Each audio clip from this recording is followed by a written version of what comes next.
ala khomsin, biasanya anak tingkah hafal ini. Buniyah dibangun al-islamu apa Islam ala khomsin ing atas 5, biasanya perkara, jangan perkara dulu. Karena babnya cuma 2, baru 2, yang pertama itu syahadat, yang kedua adalah sholat. Nah, terkait jadi kata buniyah dibangun, bahasa Inggris dibangun. Berarti kalau kita menjadi muslim setelah pertama ikrar bil lisan, kemudian tasaddaq bil qalbi di dalam bersyahadat, kedua adalah mendirikan sholat, iqam sholat. Dua-duanya memiliki pengertian semangat. Membangun tuh kalau nggak semangat nggak jadi. Kemudian berdiri kalau nggak semangat nggak bakal berdiri. Jadi iqamah. Terus iqamah sholat ini setiap hari kita kerjakan. Tapi saya yakin di antara kita umumnya males. Kenapa?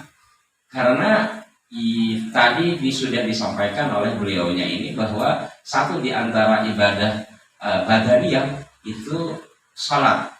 Artinya salah satu dari sejumlah ibadah yang memiliki fadail, keutamaan adalah salat, ibadah badan. Hal lain juga karena memang salat ini salah satu atau mungkin satu-satunya bagian dari mendirikan Islam, membangun Islam yang langsung diperintah oleh Allah ke Kanjeng Nabi secara langsung. Live ya. Live. Apa itu betul ya, kan Rajab ya, bulan Rajab ya. Iya. Rajab. Subhanalladzi asra bi 'abdihi lailatan. Bi subhanalladzi asra bi 'abdihi. Berat memang sholat itu. Pertama, bagian dari membangun rumah Islam. Kedua, iqamah, mendirikan. Ketiga, perintah langsung dari Allah ke Kanjeng Nabi tanpa melalui perantara. Berarti kan sesuatu yang sangat luar biasa. Sesuatu yang sangat luar biasa itu cobaannya pasti berat. Padahal gampang aslinya, nggak sampai 5 menit kalau sholat. Apa repot? Tapi malasnya naudzubillah. Nah, disinilah kita manfaat dari mengaji seperti ini adalah untuk mengingat-ingat, oh iya, saya Islam, saya harus membangun rumah keislaman saya. Pertama, syahadat sudah. Kedua, sampai di sholat aja. Saya harus mendirikan sholat. Dan namanya mendirikan harus semangat dan harus sehat. Sehat apa? Batin dong, namanya ilahi kan. Ketiga, bahwa ini perintah langsung dari Allah. Tanpa melalui perantara, yang itu artinya memiliki keistimewaan tersendiri. Dan perintah langsung dari Allah untuk sholat ini, Allah menggunakan kata abdun. Subhanalladzi asra bi 'abdihi. Abdun, yang pernah saya bahas kemarin, budak bahasa kasarnya atau hamba sahaya. Yang namanya budak itu orang tidak merdeka. Bisa nggak kita menjadi budak? Kita pakai bahasa kasar. Susah. Mau istri aja nggak mau jadi budaknya suami. Nah, kalau kita abdun dalam pengertian budak dalam bahasa kasarnya, apa kersane Gusti? Apa kata Allah? Mau budak nggak merdeka kita? Yang memiliki kemerdekaan hanya Tuhan. Maka kata Tuhan mau bagaimanapun kita harus menjalankan. Jadi lagi-lagi pantas kalau mau sholat yang tiap hari biasa itu males. Kenapa? Ada banyak keistimewaan. Itu biar kita diangen-angen. Saya tidak selesaikan biar kita memiliki pemikiran sendiri. Dan yang kedua, Bapak Ibu sekalian, majelis seperti ini adalah bagian dari tradisi yang ada di Indonesia sejak sebelum Islam ada.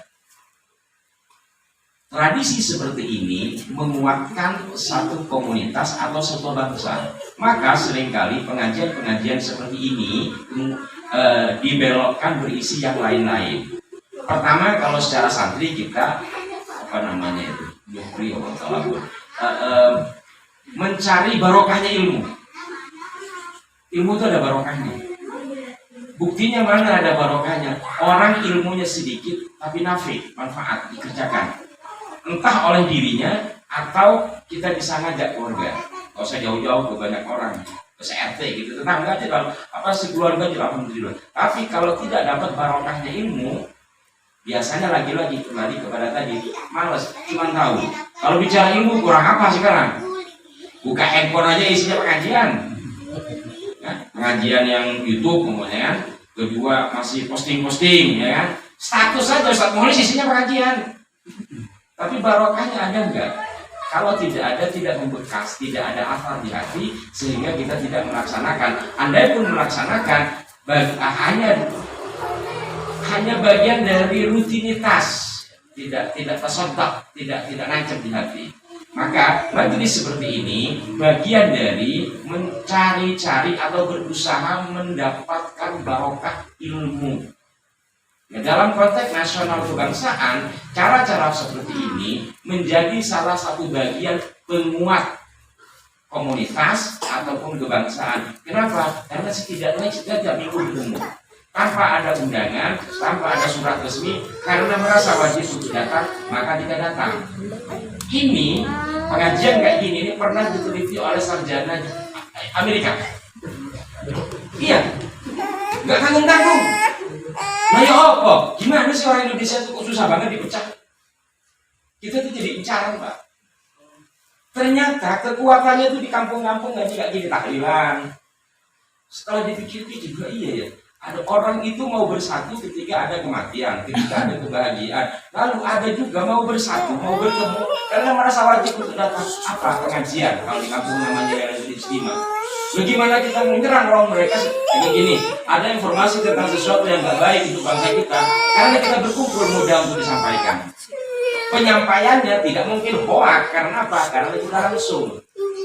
Tapi kalau melalui medsos bisa saja ada pengurangan, ada penambahan. Jadi strategi seperti ini sangat kuat. Jadi ada banyak hal. Pertama tadi setelah itu untuk bunyal Islam, kedua untuk mencari barokah ilmu. Supaya apa? Ya setidaknya dari 100 itu lumayan lah 25%. Kalau sampai 50% saya acungi jempol. 20% aja. Ya, di samping barokah ilmu juga barokah dari mu'alif, dari penyusun kitab. Syekh Nawawi Al-Bantani diakui oleh dunia, bukan hanya di Indonesia. Dunia mengakui karya-karya Syekh Nawawi Al-Bantani. Nah, kita orang Indonesia nggak pernah mengaji gitu kan. Tapi kalau diajak gematan senang karena jalan-jalan, nggak apa-apa juga karena bagian dari tabaruk. Hanya saja kita dengan membaca dan mendengarkan apa yang disampaikan oleh Syekh Nawawi itu sudah menjadi bagian dari tabaruk, ngalap berkahnya seorang waliullah. Saya yakin waliullah melalui karya-karyanya. Jadi banyak hal. Yang ketiga, berikutnya adalah kita mempertahankan budaya bangsa Indonesia, diantaranya ngaji ngeriung seperti ini yang dalam istilah zaman dulu itu disebut Dukuh atau Depok atau Padepokan. Sayang di Depok belum ada Padepokan, jadi perempuan silat ya. Itu saja, mudah-mudahan banyak sebenarnya terkait dengan kitab ini saja. Kitab kasih satu saja itu berawal dari Safinatun Najah. Itu ditulisnya di sini di Tamburan. Yang nulis namanya Syekh Salim bin Abdullah As-Sumair. Yang kemudian nanti karena terlalu ringkas mengkhawatirkan bagi pembacanya, oleh Syekh Nawawi Al-Bantani dibuat syarahnya, perinciannya. Kasih bagus saja yang setiap hari Sabtu ya kita ngaji, atau mungkin Safinatun Najah ini menjadi disertasi doktoral. Saya ada bukunya ditulis Hakim Suminto, 3 tahun ada di Belanda, hanya sekedar untuk meneliti tentang Safinatun Najah, kemudian menjadi kasih bagus saja. Kalau biasa-biasa gitu, anak TK juga tahu, tiap tahun itu mulu. Seorang dokter di bidang sejarah meneliti ini 3 tahun di Belanda untuk mencari referensi-referensi terkait dengan berbagai hal yang berkenaan dengan penulisan Safinatun Najah. Ini bagian dari sejarah. Mau ngerti nggak ngerti yang penting dengerin. Itu saja, mohon maaf, mudah-mudahan ada barokahnya. Wallahul muwaffiq ila aqwamit thoriq. Wassalamualaikum warahmatullahi wabarakatuh. Alhamdulillah Rabbil Alamin. Mudah-mudahan Allah senantiasa memberikan keberkahan kepada kita semua, berkah dunianya, berkah akhir.